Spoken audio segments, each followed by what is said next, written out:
আসসালামু আলাইকুম, শুভ সকাল। কেমন আছেন সবাই? আশা করছি আল্লাহর রহমতে অনেক ভালো আছেন। আমিও আলহামদুলিল্লাহ বেশ ভালো আছি। কাছে এবং দূরে, দেশ এবং দেশের বাহিরে যে যেখান থেকে আমার আজকের এই ব্লগ ভিডিওটি দেখছেন তাদের সবাইকেই স্বাগতম। Welcome to my channel and welcome to my another blog video. তো আমাকে কিছু কিছু আপু নতুন কমেন্ট করছেন, আর তাদের মধ্যে একজন খুবই ভালো আপু আছে, ডোনা আপু। তো দিদি ভাই, তুমি আমাকে বেশ সুন্দর অনেক বড় বড় কমেন্ট করো। তো তোমার জন্যই কিন্তু আজকের মূলত ভিডিওটি দেওয়া, তা না হলে আজকে কিন্তু আমার ভিডিও দেওয়ার কোনো ইচ্ছেই ছিল না। কেননা তুমি আমার নতুন ভিডিও পাওনি, তো তার কারণে আমার পুরনো ভিডিওগুলোই দেখছো, আর খুবই সুন্দর সুন্দর করে অনেক বড় বড় করে কমেন্ট করছো। তো আমি না তোমার মতো এত সুন্দর করে কমেন্ট করতে পারি না গো। তো প্লিজ আমার ছোট ছোট কমেন্টে তুমি কিছু মনে করো না, তবে যেই কমেন্টটাই করি বিশ্বাস করো আমি কিন্তু মন থেকেই বলি। আর আমাকে তারা আপু একটা আছে, তো ওনারা সম্ভবত ইন্ডিয়া থেকেই দেখে। তো ইন্ডিয়ার আপুগুলা তোমরা আসলে আমার এই গরিব ইউটিউবারের পাশে আছো, এটা দেখে কিন্তু আমার ভীষণই ভালো লাগে।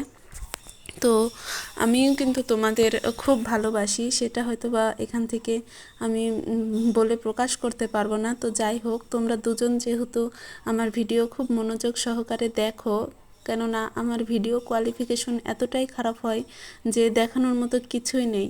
আসলে সারাদিন কি জানো তো, আমাকে কিন্তু অনেক কাজ করতে হয়, অনেক কাজ। তোমরা কিন্তু চিন্তাও করতে পারবে না কতটা কাজ আমাকে এই ছোট ছোট দুটো সন্তান নিয়ে করতে হয়। তো যার কারণে ভালো করে ভিডিও করতে ইচ্ছা করে না, বাট তারপরেও দেখি আল্লাহ যদি আমার সহায় হয় তবে এই কোয়ালিফিকেশন কম, কি বলবার, কম রেজুলেশন আর কম দামি ফোন থেকেই যে ভিডিও দিই, এটা থেকেই যদি আল্লাহ সহায় হয় তবে একদিন আমার দিকে মুখ ফিরে চাইবে ইনশাল্লাহ। তো প্লিজ তোমরা আমার পাশে থেকো। আর সব আপুদের উদ্দেশ্য করে একটা কথা বলছি, আপু তোমরা প্লিজ ভিডিওটা প্লে করে দেখো না দেখো, কথাগুলো শোনো, তারপরেও কিন্তু আমার ভালো লাগে। কেন কি জানো, হয় তোমরা উল্টাপাল্টা কমেন্ট করে চলে যাও, সবাই কিন্তু সুন্দর করে ভিডিও দেখে না। তো যাই হোক, আমি কিন্তু এই ভিডিওটা দুদিনকার, আসলে ভিডিও করার মতো আর সময় পাচ্ছি না, কেননা খুবই ব্যস্ততায় কাটাচ্ছি দিন। আর যখন বেশি কাজ করি তখন কিন্তু একদমই ভিডিও করার সময় পাই না।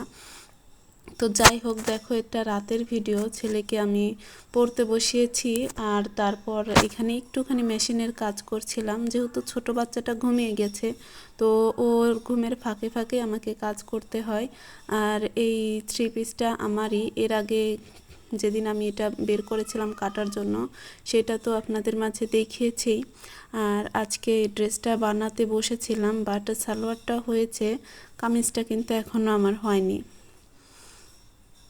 তো যাই হোক, ভিডিওটির যদি কোথাও কোনো অংশ ভালো লেগে থাকে তবে প্লিজ ভিডিওটিতে একটা লাইক দিবেন, আর আমার নতুন বন্ধু হয়ে পাশে থেকে যাবেন।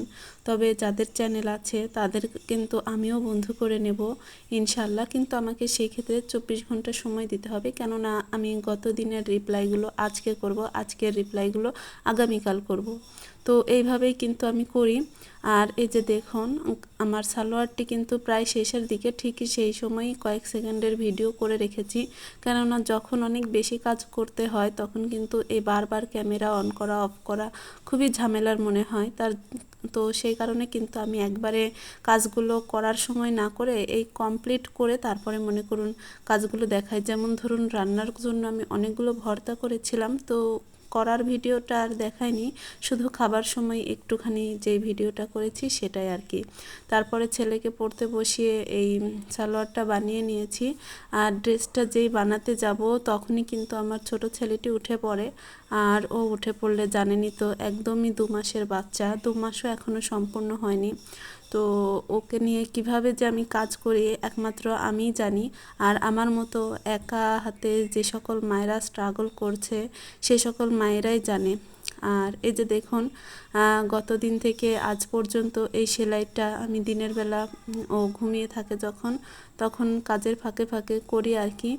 আর গত রাতেও ভালোই পরে ঘুমিয়েছিল, তার কারণে বিছানাতে বসে বসে ওর খুব কাছে থেকে থেকে এই কাঁথাটা আমি অনেকক্ষণ ধরে সেলাই করেছিলাম, প্রায় রাত 12টা পর্যন্ত করেছিলাম। আর আমার এই বাম হাতের তর্জনীর মাথাটা কিন্তু অনেকখানি মানে শুয়ে ফোটা হয়ে গেছে, এখন এত পরিমাণ ব্যথা যা আজকে এই কাঁথাটুকু আর করতেই পারলাম না। তা না হলে কিন্তু আজকে এই কাঁথাটুকু হয়ে যেত। সকালের দিকে যদিও একটু করেছিলাম। তো তারপর দেখুন কেমন লাগছে লাল সুতো দিয়ে, প্লিজ কমেন্ট করে জানাবেন। ডোনা আপু, তুমি যেহেতু বলেছিলে এটাতে লাল সুতা দিলে বেশ সুন্দর দেখাবে, তো তোমার পছন্দের লাল সুতা দিয়েছি। আর এটা দেখেও কিন্তু তুমি বেশ খুশি হয়েছো, তো তোমাকে খুশি করতেই আজকের আবার এই ভিডিওটি করার।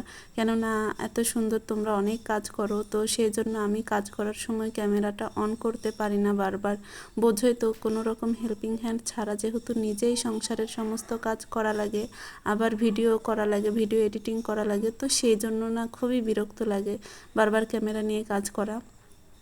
তো যাই হোক, আমার কাঁথাটা খুব একটা ভালো লাগছে না আমার কাছে, তো তারপরেও আপনাদের থেকে মতামত জানতে চাইছি। ওড়না দিয়ে যেহেতু বানাচ্ছি আর নকশি কাঁথা সামনে বানাবো, তো সেই জন্যই কিন্তু আমি এটাতে ট্রাই করে দেখছি কেমন হয়।